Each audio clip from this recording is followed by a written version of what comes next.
What's going on, guys? Vaping Tuck here. We're going to do the last look at the MIKST box, MIKST.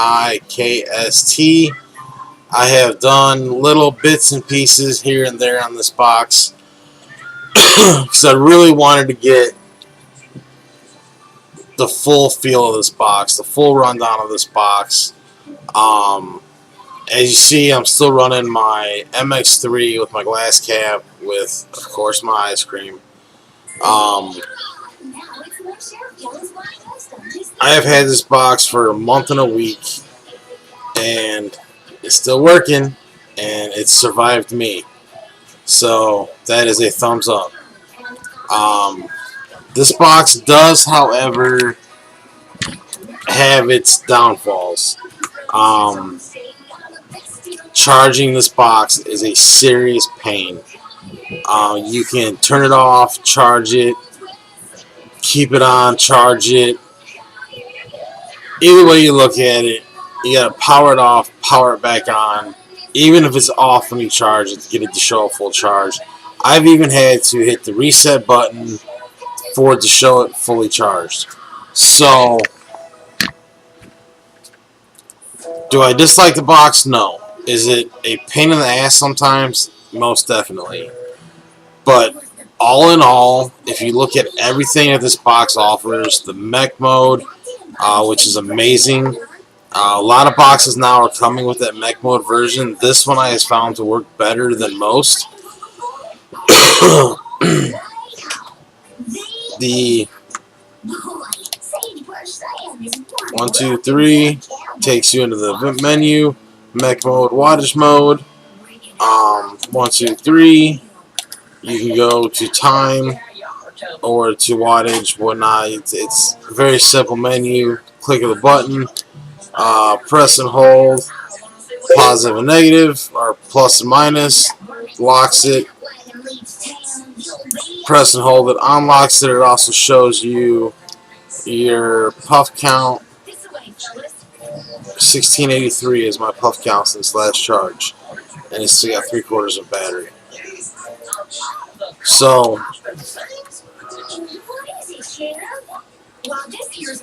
freaking locked. Thought I unlocked it.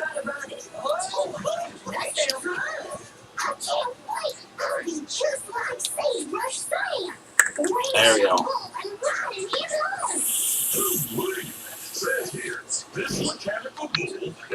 I have taken this box apart on occasion.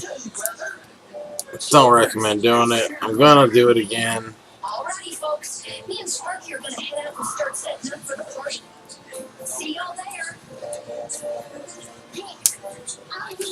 I mean, for those of you that come in here and you see me on a daily basis, you know this is one of the devices that's going to be in my hand.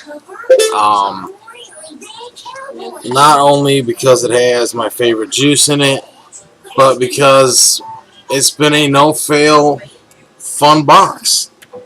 I enjoy the feel of it. This is the inside look of the box. That is an 18650 2000 mAh battery in there. I cannot see. Shit.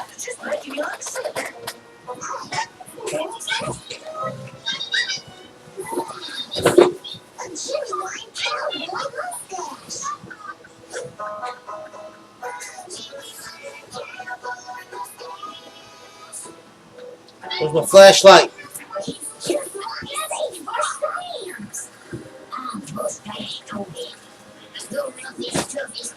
Well, I guess I'm not going to do that, but I had a flashlight sitting up here. Hey, Adam, can you find Daddy a flashlight? Find Daddy a flashlight. But this, I can't exactly see in here to see what color the battery is to kind of get a feel on what they used. It kind of looks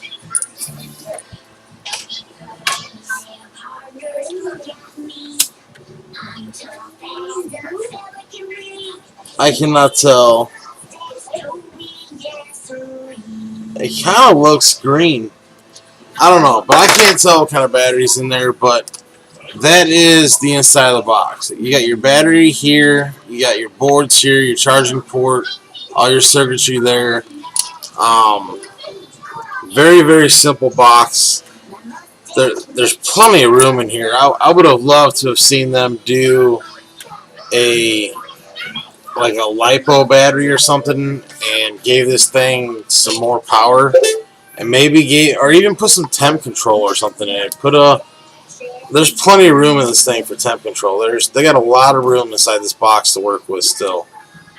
So I would love to see them maybe go back to the drawing board and add temp control and send me one with temp control so I can give my opinion on that. As you guys know, this is the first company that has sent me a box for review, and I wanted to do the due diligence to the box. This has been my go-to all-day vape for a long time. I take it out with me. I hang around the house with it. I vape it 90% of the time because I'm vaping my favorite flavor out of it. So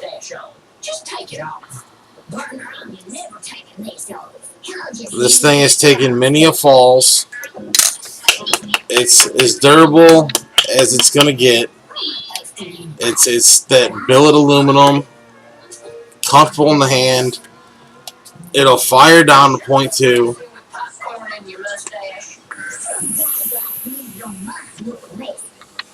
It will control your vape. With this 1.5 ohm coil, as high as I can hit it with a fresh battery is 40.1 watts. And as the battery power drops, the lower the wattage it'll let me hit it at.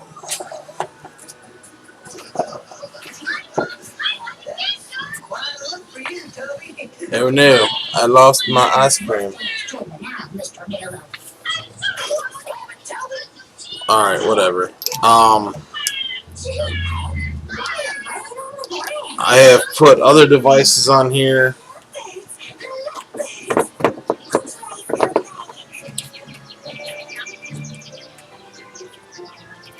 The Kennedy on here works well because it had that nice channel I could line up for the airflow with the Kennedy. Which I wasn't a fan of that Kennedy. I don't even know where it's at. This is reading out a 0.5 ohm. I'm going to see where this will allow me to hit. It'll let me hit 50 watts on 0.5 ohms.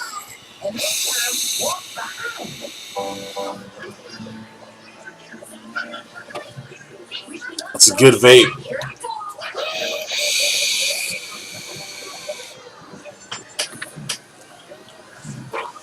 This, I believe, if this had temp control, this would be a perfect box for a beginner vapor, an intermediate vapor, an experienced vapor, something very light. This is lighter than my iStick 30 is. I don't know how they managed that.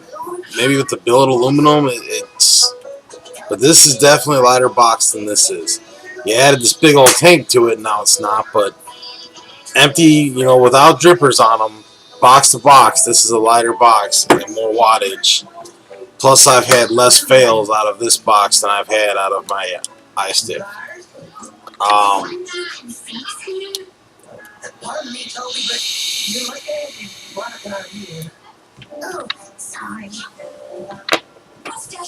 And to tell you the truth, it never gets hot. I can chain vape this. I know you think your mustache makes you rough and tough, but it's causing problems. Maybe you should take it off. I can't, Kira. I need to be rough and tough to ride the bull. Oh, shucks. I think you've already got one. Box is not getting hot.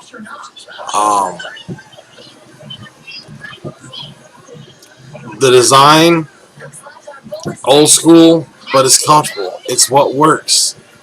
This is on the 2. This kind of hurts my hands to my arthritis and the swelling in my joints, my bone and joint disease. This one doesn't because my hand, it's not. I'm not making a fist. My hand is. I mean, look at the difference. This one hurts my hand because I have to fully wrap my hand around it to use it. This one has a nice, comfortable. All the edges fit in my palm perfectly. I really can't say anything bad about this box outside of the charging malfunction it's having. If they've got an update, or if they can fix that charging part of this box would be perfect. But there's something with every box. I would rather have to push that reset button or turn it off, turn it on every time I charge it than the other shit where it's catching on fire like the iStick 50. This, they put a great spot. They put the charge port in the bottom, nice venting. The iStick 50 has that port in the side, so juice gets in it, you plug it in, the thing's catching on fire. Personal opinion on that one, manufacturer may disagree, but it's kind of obvious where they put the charge port, where your dripper is. Juice drips out of your dripper into the port, you plug it in, it shorts out, it catches on fire. This box you will not have that problem with. And this box has literally fired everything I've put on it down to a 0.2.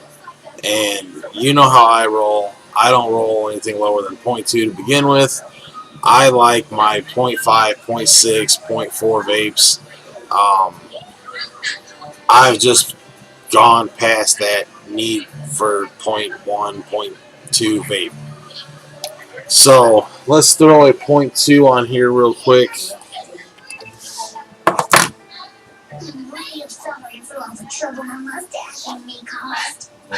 We forgive you, Toby. Hope you see you don't need that mustache to be tough.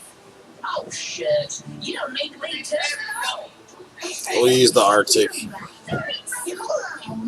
Thought I had my other tank, my Matrix laying around here, but I don't know. Plus the threads on this 510, the spring-loaded 510, buttery smooth, no hangouts in it, no burrs in it.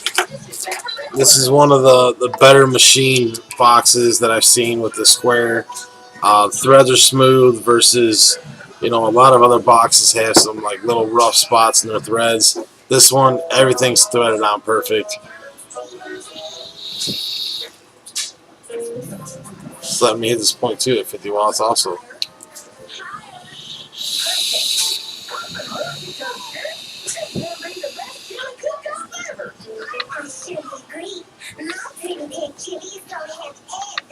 As you can see, guys, this thing is amazing, and it's got no damage, and I've dropped it from some distance.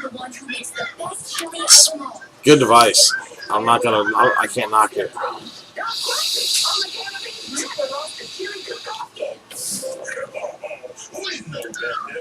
The rest of us are here for the fun of it. And the taste of it. So shit, where is Doc anyway? Wow. These authentic coils for these Arctics suck. Those things. I hardly notice them anymore. I have so many, they just blend in like wallpaper. I got that one for my chili formula JF264. It was an oniony extravaganza of excellence. This is formula HB765, a virtual panoply of peppery pizzazz. I don't know what you just said, but your chili's great. Thank you, Toby. So, guys, I highly recommend this box. There's the only issue with it is the charging. When you're done with it, you got to kind of play around with it to get it to show that it's charged. Other than that, I do not have a single complaint with the function of the box. And if the only problem with this thing is I have to mess with it a little bit after I charge it, big deal. It's light, it's compact, it's portable, it's comfortable. The wattage is true to the 30 watts on this or 50 watts on this is well above what 30 and 50 watts are on most devices. So when you look for a 50 watt box, I would definitely put this in your mix of boxes when you are getting into the 50 watt range for boxes. Or mech box, wattage box combo. This should be the one that you go to look at, and this should be the one that you're comparing boxes to, because this is what I have been comparing boxes to, and a lot of them aren't performing to what this is performing. So the guys that sent me this from MIKST, work on the charging issue, and you've got a beautiful, functioning, amazing box, amazing product. You guys did an amazing job with this, and I love the trinket that you sent. I've got it hanging up. I wasn't lying when I said I was going to hang it up. I've got it in here so all my customers that come through can see it. The token was great. I highly appreciate it, and like I say, I displayed it for everybody to see. I look forward to doing business with you guys. I look forward to reviewing more of your product, especially if you guys keep coming out with stuff like this, because this is an absolutely remarkable box. There's not, I don't really think there's anything else to go into with this. This is a very simplified device, and it's 50 watts. It's mech. Let's do it in mech mode. We're going to 44 watts.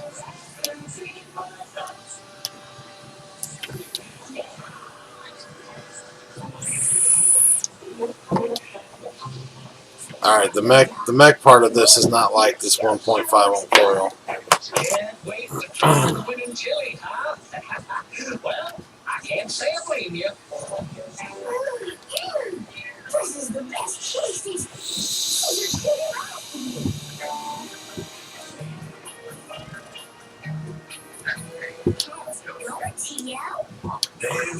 Three 3.4 volts is what it's firing at. 22, 21 watts.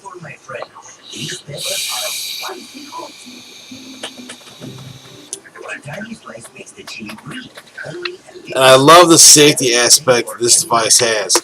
Unlike the iStick 30, this thing will fire pretty much the same rate all the way till it's dead. The wattage will not drop at all. This thing will let you fire at 30 watts till it's dead.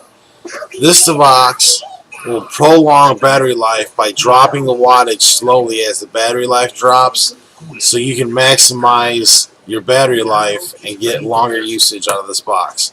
So this is why I take this box out and about, because if I leave here and let's say I'm gone for the entire day and I'm vaping hard, this box is going to start out at 40.1 watts, and it's going to drop me down to 32 watts. I think it gets to about halfway, and then from 32 watts down, 25 watts is where it stops me when it's about dead, and it just prolongs the life of the battery, and it'll only let you fire, like with this 0.14 or 0.15, it'll only let me fire it at 40.1 watts at the highest. But at this 0.5, it'll let me fire the 50 watts because the 0.5 can handle it, where if you were on a 1.5 ohm like Nautilus tank, you really should not be firing that at 50 watts. So the protection on this with the wattage protection versus the coil resistance, they kind of nailed that spot on for making this a safe device to use. So this is my final look at the box. I'm recommending this box to people. I'm going to give it a 2 thumbs up. It has passed every test that I've put it through. I've dropped it. I've knocked it over. I've taken it to the beach. I've I've been through the works with this box, and it is sitting here performing like it did the day they sent it to me. I have zero complaints. This is definitely a 2 thumbs up, guys, and I would definitely put this in the mix when you start looking for 50-watt devices. This is Vape and Tuck. I appreciate you guys watching. Please like and subscribe if you enjoyed the video, if it was helpful and educational in any way to you, as I appreciate everybody that has subscribed. There will be a giveaway at 500 subscribers. I'm hoping to work with MIKST on the giveaway, see if they'll throw me another one of these boxes to give away at 500 subscribers. And that's all I've got today, guys. Until then, I'll see you on the next review. I've got a couple of juice reviews coming up that some people have sent in. Give you a little sneak peek here. It is... They are called No Name Craft E-Juice. I think they're out of Wisconsin. And they have sent me some pretty good juice. I've liked 2 of the 4 so far. So we'll see how the other 2 go. So look for that review here shortly. Again, thank you guys. I appreciate all the support, and I'll see you on the next video.